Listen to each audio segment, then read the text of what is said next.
प्यारे बच्चों, यह वीडियो कक्षा 6 के लिए है। संस्कृत माधुरी के इस पाठ्य पुस्तक के वीडियो के इस भाग में हम लोग पंचम पाठ के प्रश्नोत्तर को जानेंगे। पाठ 1 से पाठ 4 तक के सभी प्रश्नोत्तर वीडियो के रूप में पूर्व में ही मैंने YouTube में डाल दिया है तथा इस पुस्तक के सभी पाठ वर्णन के वीडियो भी पहले ही मेरे द्वारा YouTube में डाले गए हैं, जिसे आप पाठ के नाम के आधार पर, अपनी कक्षा के नाम के आधार पर आप उसे ढूंढ सकते हैं। पंचम पाठ में पंचमी विभक्ति अर्थात अपदान कारक के बारे में दिया गया है। पंचमी विभक्ति में जब कर्ता का किसी के साथ वियोग की स्थिति उत्पन्न होती है तो वैसी स्थिति को अपदान कारक की स्थिति कहते हैं और उसके साथ में अपदान कारक की विभक्ति लगती है। इसमें पुल्लिंग के चिन्ह आत, आभ्याम, एभ्यः पुल्लिंग में, स्त्रीलिंग में आया, आभ्याम, आभ्यः यह संज्ञा शब्द के लिए है। तत् में जो है वह पुल्लिंग के लिए शब्द है, तस्मात् ताभ्याम तेभ्यः, और स्त्रीलिंग में तस्याः ताभ्याम ताभ्यः। इसी प्रकार से त्वम में जो है पंचमी विभक्ति में होता है त्वत्, युवाभ्याम, युष्मत्, और अहम वाले रूप में पंचमी विभक्ति में होता है मत, आवाभ्याम, अस्मत्। प्रश्न सूचक शब्दों में पुल्लिंग में होगा कस्मात्, काभ्याम, केभ्यः, और स्त्रीलिंग में होगा कस्याः, काभ्याम, काभ्यः, यानी किम शब्द रूप में। अस्मत्, युष्मत्, तत्, इन सभी में इस प्रकार से शब्द होंगे। नीचे शब्दार्थ दिए गए हैं। संस्कृत शब्दों के हिंदी अर्थों को निश्चित रूप से बोलकर पढ़कर याद करें। प्रश्नोत्तर में पहला प्रश्न जो है वह बोलकर पढ़ने के लिए है, उच्चारण करने के लिए है। वह उच्चारण इस प्रकार से है मेघाः, उसके बाद उसके नीचे है भासन्ते, उसके बाद है पात्रत्वात्, उसके बाद त्रोटयति, विनयात्, पुष्पेभ्यः, अंकुरः, अंग के नीचे कु है, अंकुरः, सुगंधः, पर्वतात्, मेघेभ्यः, सूर्यात् और धनात्। इस प्रकार से बोलकर उन शब्दों का उच्चारण करें और उच्चारण को सीखें। इसके बाद पाठ में जो श्लोक दिया गया है उस श्लोक का उच्चारण करना है और बोलकर पढ़ना है। यह स्वयं के लिए है। अन्नाद् भवन्ति भूतानि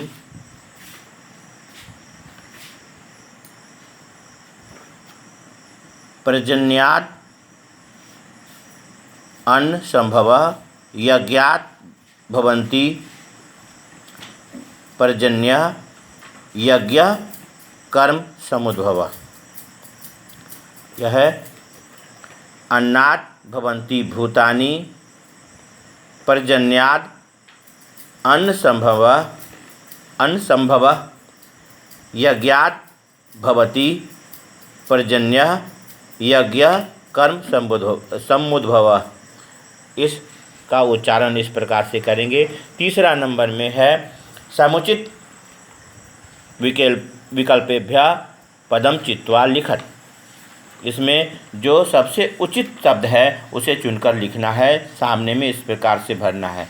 प्रश्न का जवाब जब लिखेंगे तो इस प्रश्न के सामने में सिर्फ इस उत्तर को लिखेंगे, इस विकल्प को लिखने की ज़रूरत नहीं है।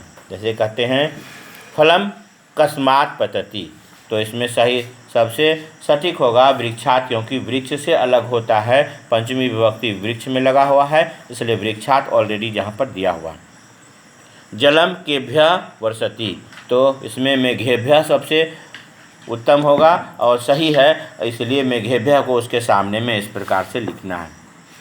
ग्रहा कस्मात् भासन्ते, तो यहाँ पर होगा सूर्यात्, क्योंकि सभी ग्रह सूर्य से प्रकाश पाते हैं, तो सूर्यात्। पर्वतात् का निर्गच्छति, तो पर्वत से क्या निकलती है, तो नदी। इसमें नदी पहाड़ से निकलती है, तो इसमें नदी जो है सही ऑप्शन में टिक लगा लेंगे और उसके सामने में लिखेंगे।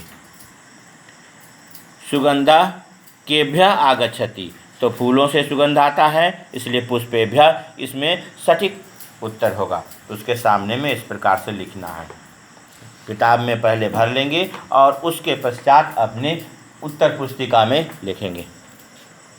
क्रमानुसार रिक्त कोष्टकेषु पदानि लिखत, जो यहाँ पर ऊपर में कोष्टक में शब्द दिया हुआ है उसमें क्रम के अनुसार से लिखना है। जो श्लोक में है उसके अनुसार से, जैसे है वो श्लोक को सीधा करना है, यानी गद्य के रूप में उसका जवाब लिखना है, तो वह वाक्य इस प्रकार से बनेगा।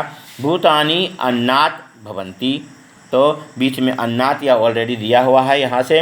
इसके बाद है अनसंभवः पर्जन्यात् भवति, अनसंभवः पर्जन्यात् भवति। इसके बाद क्रम आएगा पर्जन्यः यज्ञात् भवति। इसके बाद है यज्ञः कर्म समुद्भवः अस्ति।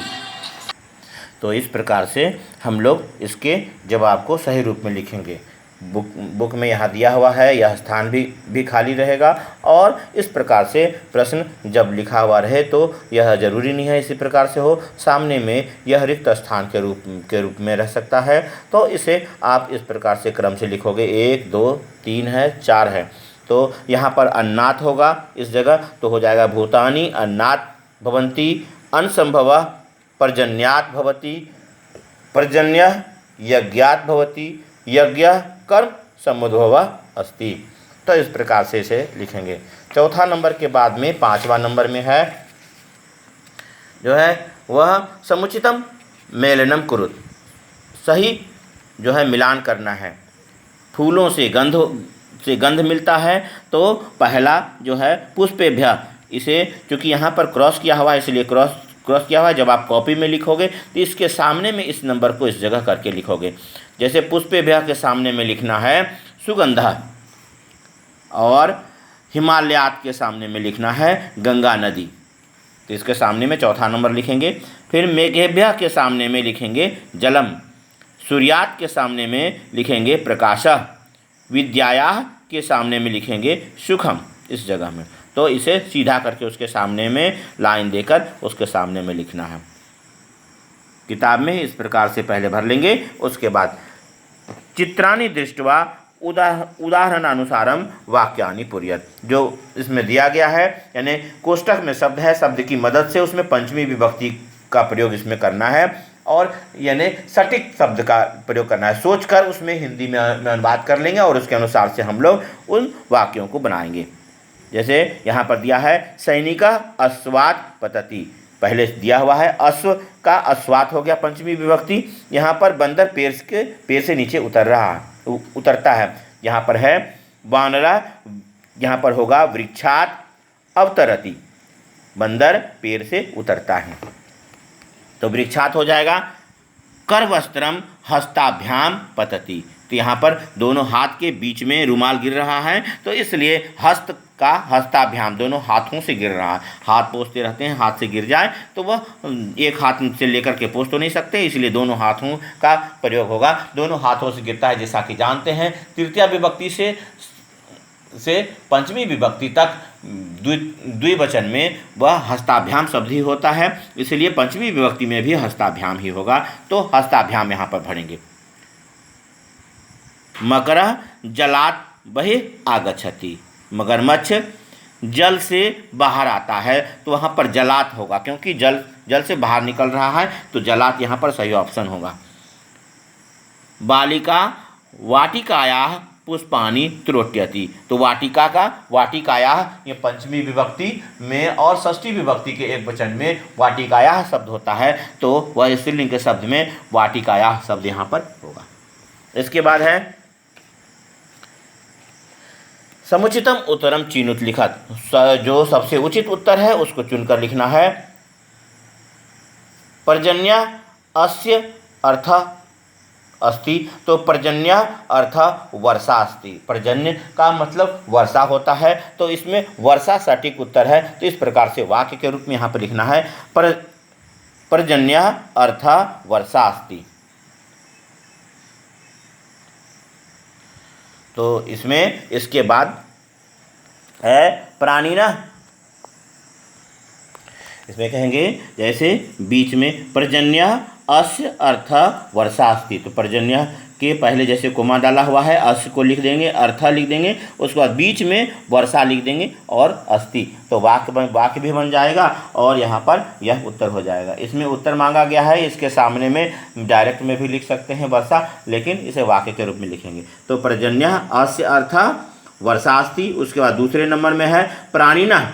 अस्य का अर्थ इसमें से 3 में से चुन करके लिखना है, तो प्राणिनः के लिए भूतानि शब्द का प्रयोग किया गया है, तो प्राणिनः अस्य अर्थ भूतानि अस्ति। जीवा कस्मात् उत्पन्ना भवन्ति, तो जीवा जो है वह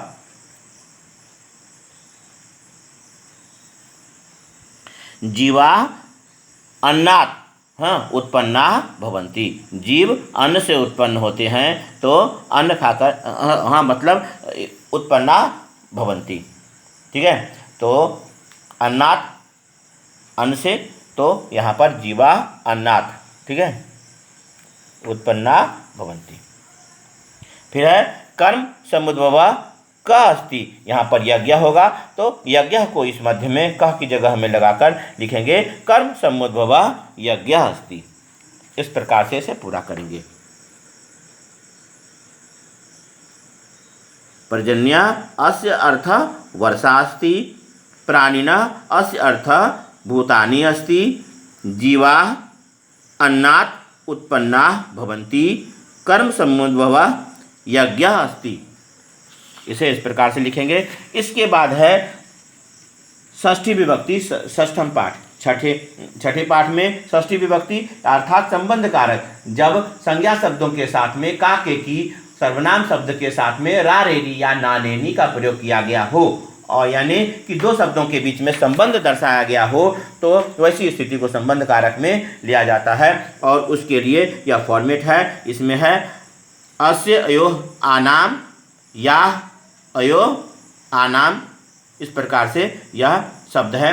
स्त्रीलिंग पुल्लिंग में, नपुंसक लिंग में पुल्लिंग की तरह अस्य अयोः आनाम होता है, और इसमें तत् में होगा तस्य तयोः तेषाम, और स्त्रीलिंग हो जाएगा तस्या तयोः तासाम, और युष्मत और अस्मत् में होगा, युष्मत में होगा तब युवयोः युष्माकम, और अस्मत् में होगा मम आवयोः अस्माकम। इस पाठ का वीडियो पूर्व में ही मैंने YouTube में डाला है, जिसे आप षष्ठी विभक्ति षष्ठम पाठ और कक्षा 6 के लिंक के आधार पर मेरे YouTube चैनल में आप देख सकते हो। इस पाठ का भी प्रश्नोत्तर मैं इसी वीडियो के इस भाग में मैं बताने जा रहा हूँ। जैसा कि यहाँ पर शब्दार्थ दिया हुआ है, शब्दार्थ के हिंदी शब्दों को बोलकर पढ़ेंगे और याद करेंगे उन शब्दों के साथ में। नीचे उच्चारण दिया हुआ है, उच्चारण को ध्यान देंगे। बालकस्य बालकयोः बालकानां, बालिकायाः बालिकयोः बालिकानां, तस्य तयोः तेषां, तस्याः तयोः तासां, तब युवयोः युष्माकं, मम आवयोः अस्माकम। इस प्रकार से इसे बोलकर पढ़ना है और इसके उच्चारण को ध्यान में रखना है। नीचे है विकल्पेभ्यः समुचितम उत्तरम चित्वा लिखत, चुनकर इसमें से सही उत्तर को लिखना है। तो अस्माकं देशस्य पोषकः कृषकः अस्ति, हमारे देश का पोषक कौन है, तो वह कृषक है। यहाँ पर देशस्य के साथ में षष्ठी विभक्ति है और कृषक यानी किसान हमारे देश का पोषक है, तो इसमें सही ऑप्शन जो होगा वह कृषक का यहाँ भराएगा। यहाँ पर है कि इसमें कहेंगे रिक्त स्थान है वह कृषि प्रधान देश अस्ति, तो इसमें से सबसे सटीक है भारतम, भारत कृषि प्रधान देश है, तो भारतम कृषि प्रधान देश अस्ति। इस प्रकार से इसे पूरा करेंगे, या ऑप्शन लिखने की जरूरत नहीं है। आप जब कॉपी में लिखोगे तो सिर्फ इसे लिखना है, पूर्ण वाक्य में इसका जवाब देना है, सिर्फ शब्द को नहीं लिखना है, वाक्य को पूरा करना है। इसके बाद है कृषकाः भारतस्य रत्नानि सन्ति। किसानों को भारत का रत्न कहा गया है, इसलिए इसमें से सटीक उत्तर में होगा रत्नानि को चुन करके यहाँ पर लिखेंगे। तब का मतलब तुम्हारा होता है गृहम सुंदर अस्ति, यानी तुम्हारा घर सुंदर है, तो यहाँ पर लिखेंगे तब गृहम सुंदरम अस्ति। हंसस्य वर्णः श्वेतः अस्ति, तो इसमें हंस में हंसस्य यहाँ मध्य में तब है, तब को चुनकर यहाँ लिख देंगे और हंसस्य को यहाँ लिखेंगे क्योंकि हंस का रंग उजला है, तो यहाँ पर हंसस्य होगा। इसके बाद है तीसरा नंबर, यहाँ पर उदाहरण के अनुसार से प्रश्न का निर्माण करना है। जैसे कि लाल रंग से दिया हुआ है, वह रेखांकित रहता है, तो उसके अनुसार से आपको प्रश्न बनाने होते हैं। यहाँ पर लाल रंग से दिया हुआ है बुक में, तो उसके आधार पर उन शब्द की विभक्ति के आधार पर प्रश्नवाचक शब्द लगाएंगे। जैसे है यहाँ पर हस्तस्य भूषणम किम अस्ति, तो हाथ का भूषण क्या है, यह प्रश्न बनेगा। वह उसका जवाब था हस्तस्य भूषणम दानम अस्ति, उसका प्रश्न बनेगा हस्तस्य भूषणम किम अस्ति। यहाँ पर है कंठस्य भूषणम सत्यम अस्ति, सत्यम को लाल रंग से दर्शाया गया है, तो उसके स्थान पर जो प्रश्नवाचक शब्द बनेगा वह बनेगा किम, और वह वाक्य इस प्रकार से होगा कंठस्य भूषणम किम अस्ति, और प्रश्न सूचक चिन्ह को बाद में निश्चित रूप से लगाएंगे।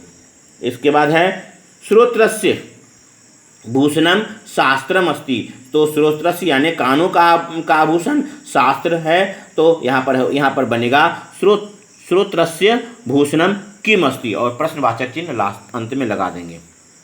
इसके बाद है अधोदत्त रेखा चित्र पठित्वा वाक्यानि रचयत, बीच में बालिका का चित्र है, तो बालिका शब्द हर एक में हो जाएगा, और उसके सामने जो शब्द है वह उन शब्दों को मिलाकर उसके पीछे करोती लगा करके वह जो है वाक्य बनाएंगे।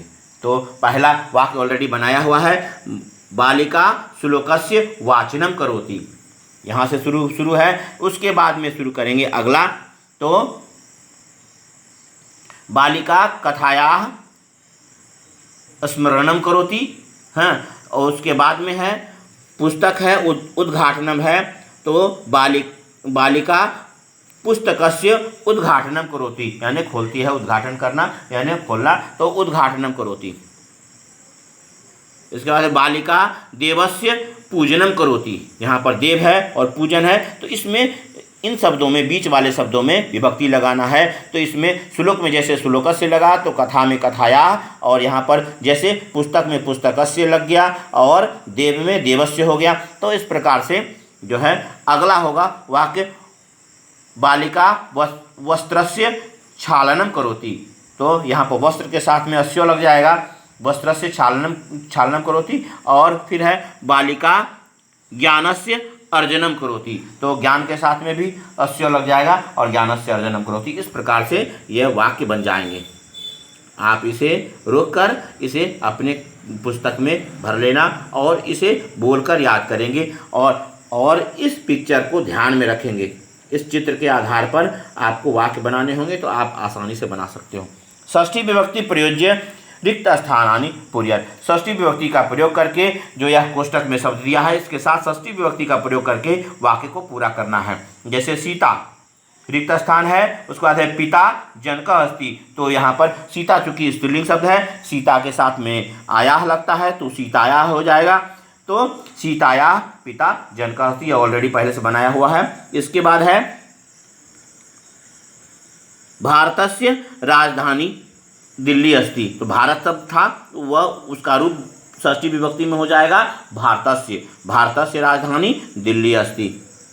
इसके बाद है श्री राम और रिक्त स्थान, और वहाँ कोष्टक में दशरथ दिया हुआ है, तो दशरथ के साथ में दशरथस्य बना देंगे और उसको इस प्रकार से कहेंगे श्री राम दशरथस्य पुत्र अस्ति, श्री राम दशरथ के पुत्र हैं।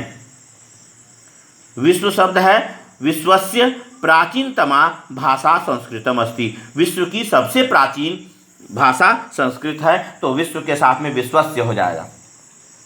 इसके बाद है वासुदेव, यानी कृष्ण, वासुदेव को कृष्ण कहते हैं, वसुदेव उनके पिता का नाम था, तो वसुदेव वहाँ कोष्टक में दिया हुआ है, ध्यान रखेंगे, वसुदेव के पुत्र वासुदेव, तो वासुदेव वसुदेवस्य वसुदेवस्य पुत्र अस्ति। तो वासुदेव वसुदेव के पुत्र हैं।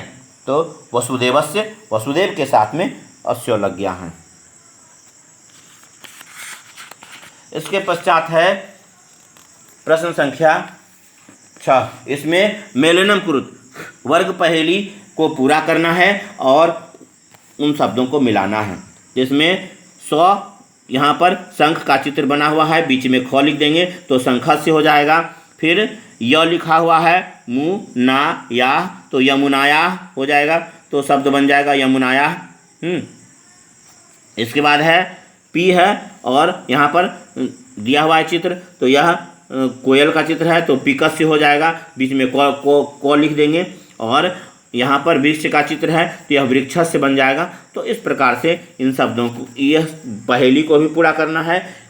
इसके बाद यहाँ से मिलाना है, उचित शब्दों से मिलाएंगे। यमुना का जल साफ है तो यमुनाया स्वच्छ जलम, तो इस स्वच्छ जलम को इसके सामने में लिखना है। अगर यह प्रश्न दिया हुआ रहे तो इसके सामने में स्वच्छ जलम तीसरा नंबर लिखेंगे। वृक्षस्य के सामने में लिखना है मधुर फलानी। इसके बाद है वह शंखस्य के सामने में लिखना है नादा, और फिर पिकस्य के सामने में लिखना है कृष्ण वर्ण, क्योंकि कोयल का रंग काला होता है।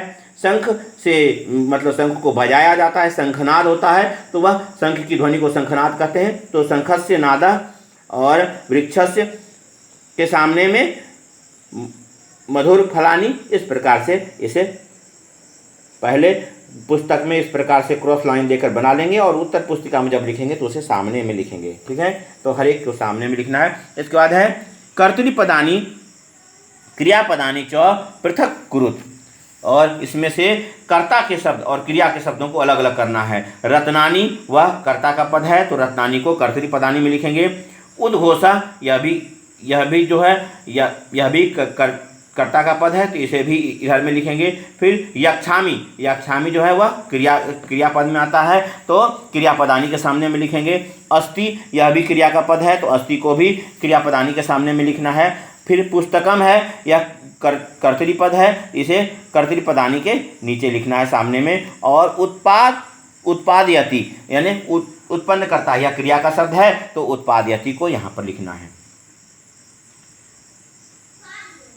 तो इस प्रकार से आप जो है पंचम पाठ के बाद जो है षष्ठम पाठ, इन दोनों पाठों के प्रश्नोत्तरों को अपनी सुविधा के अनुसार से वीडियो को रोककर आप लिखोगे। अगले वीडियो के भाग में हम लोग सप्तमी विभक्ति के कारक के प्रश्नोत्तरों को जानेंगे। धन्यवाद।